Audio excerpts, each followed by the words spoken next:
আসসালামু আলাইকুম। আরভিএস care blog চ্যানেলের পক্ষ থেকে আবার স্বাগতম জানাচ্ছি। আমি প্রাণী চিকিৎসক মোহাম্মদ সোহেল রানা। আজকে যে রোগটা নিয়ে আলোচনা করব এবং যে রোগের চিকিৎসা নিয়ে আলোচনা করব সেটা হচ্ছে পিকা রোগ। পিকা রোগ বললে আমরা হয়তো অনেকেই চিনি না, কিন্তু বাছুরের মাটি খাওয়া রোগ এই নামটা আমরা সবাই চিনি। বিভিন্ন খামারি আমাদের প্রশ্ন করে থাকেন, সদ্যজাত বাছুর কেন মাটি খায়? বাছুর কোনো রোগ হয়েছে, বা কোন রোগের কারণে বাছুর মাটি খায়, বা বাছুর যদি মাটি খায় সেক্ষেত্রে বাছুরের কি কি ক্ষতি হয়? এমন বিভিন্ন ধরনের প্রশ্নের সম্মুখীন আমরা হয়ে থাকি।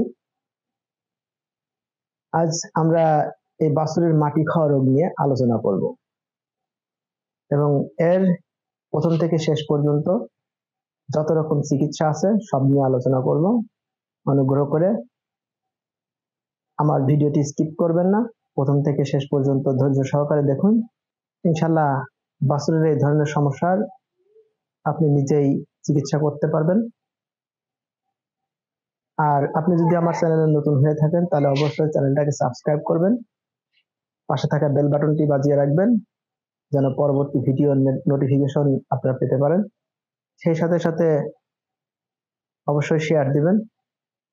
কথা না বাড়িয়ে চলুন আমরা একটা ভিডিও দেখে নিই। এই ভিডিওতে দেখতে পাচ্ছেন যে একটা বাছুর মাটি খাচ্ছে, সামনে যা পাচ্ছে তাই খাচ্ছে। এটাই মূলত এই রোগ। এই রোগটাকে আমরা পিকা রোগ বলে থাকি। পিকা রোগ অর্থাৎ বিকৃত ক্ষুধা বা বিকৃত খাদ্য অভ্যাস আমরা বলতে পারি। সদ্যজাত বাছুরের এ ধরনের রোগ হয়ে থাকে, অনেক সময় বড় গরুরও এ ধরনের রোগ হয়ে থাকে। আমরা প্রথমে দেখে নিই এই রোগ কেন হয়। মূলত এই রোগটি হয় ফসফরাসের অভাবে, তবে শুধু ফসফরাসই না, অন্যান্য রোগের কারণেও এরকম হতে পারে, যেমন ফসফরাসের অভাব।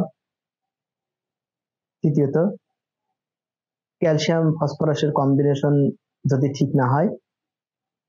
তৃতীয়ত, যদি বাছুর যখন মায়ের পেটে ছিল অর্থাৎ গাভীর পেটে ছিল ওই অবস্থায় গরুকে কৃমিনাশক না খাওয়ানোর কারণে, অর্থাৎ ওই গাভীটাকে কৃমিনাশক না খাওয়ালে এমন রোগ হতে পারে। বাছুরের লিভার ফ্লুক বা আমরা যেটাকে কলিজা কৃমি বলে থাকি তার কারণে হতে পারে। যদি বাছুরের ভিটামিন বা মিনারেলস এর ঘাটতি থাকে সেক্ষেত্রে হতে পারে। এক্ষেত্রে ভিটামিন এ, ডি3, ই, এই ভিটামিনটার ঘাটতি পড়লেও এমন হতে পারে।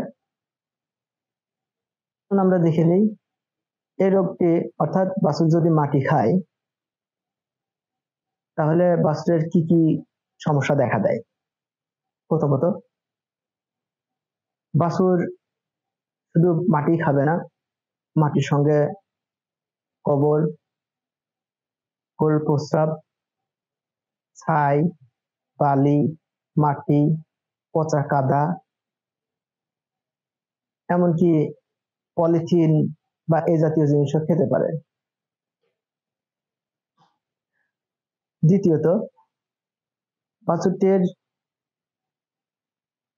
হঠাৎ করে ডায়রিয়া শুরু হতে পারে, প্রচন্ড দুর্গন্ধযুক্ত পাতলা পায়খানা। বাছুরটির হঠাৎ করে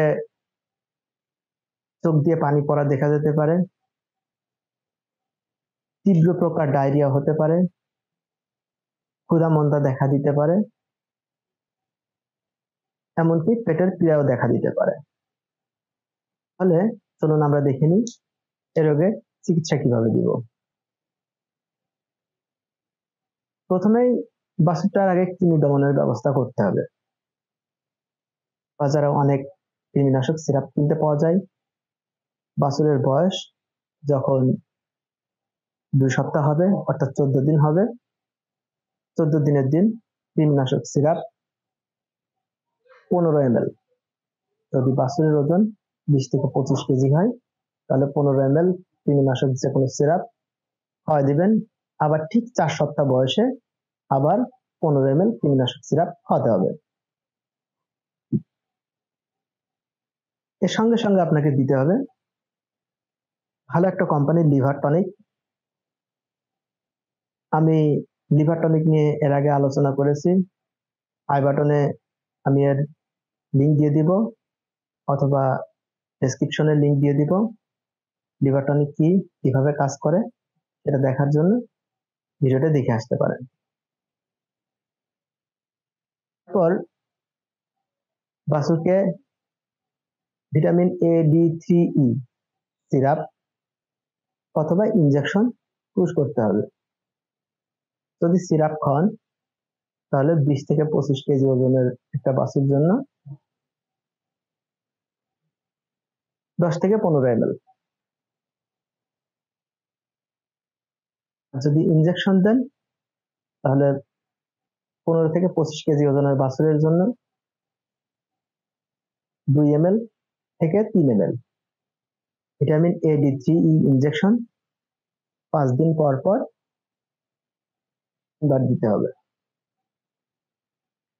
সেই সাথে সাথে যেহেতু ফসফরাসের অভাব আছে, যার কারণে বাছুর এই বিকৃত ক্ষুধা বা বিকৃত খাদ্য অভ্যাস তৈরি হয়েছে, এই ফসফরাস মিশ্রিত পাউডার অর্থাৎ যেটাকে আমরা ডিসিপি পাউডার বলে থাকি, বাজারে বিভিন্ন কোম্পানির ডিসিপি পাউডার পাওয়া যায়,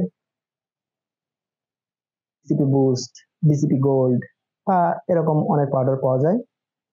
সেই পাউডার কিনে নিয়ে এসে প্রতিদিন 1 চা চামচ অর্থাৎ 5 গ্রাম থেকে সর্বোচ্চ 10 গ্রাম প্রতিদিন একবার খাওয়ালে মোটামুটি 7 থেকে 10 দিনের মধ্যে বাছুরের এই বিকৃত ক্ষুধা বা বিকৃত খাদ্যাভ্যাস অথবা টিকা রোগ অথবা মাটি খাওয়া রোগ, আমরা যেটাই বলি না কেন, ইনশাল্লাহ বাছুর সুস্থ হয়ে উঠবে। ভালো থাকবেন সবাই, আল্লাহ হাফেজ।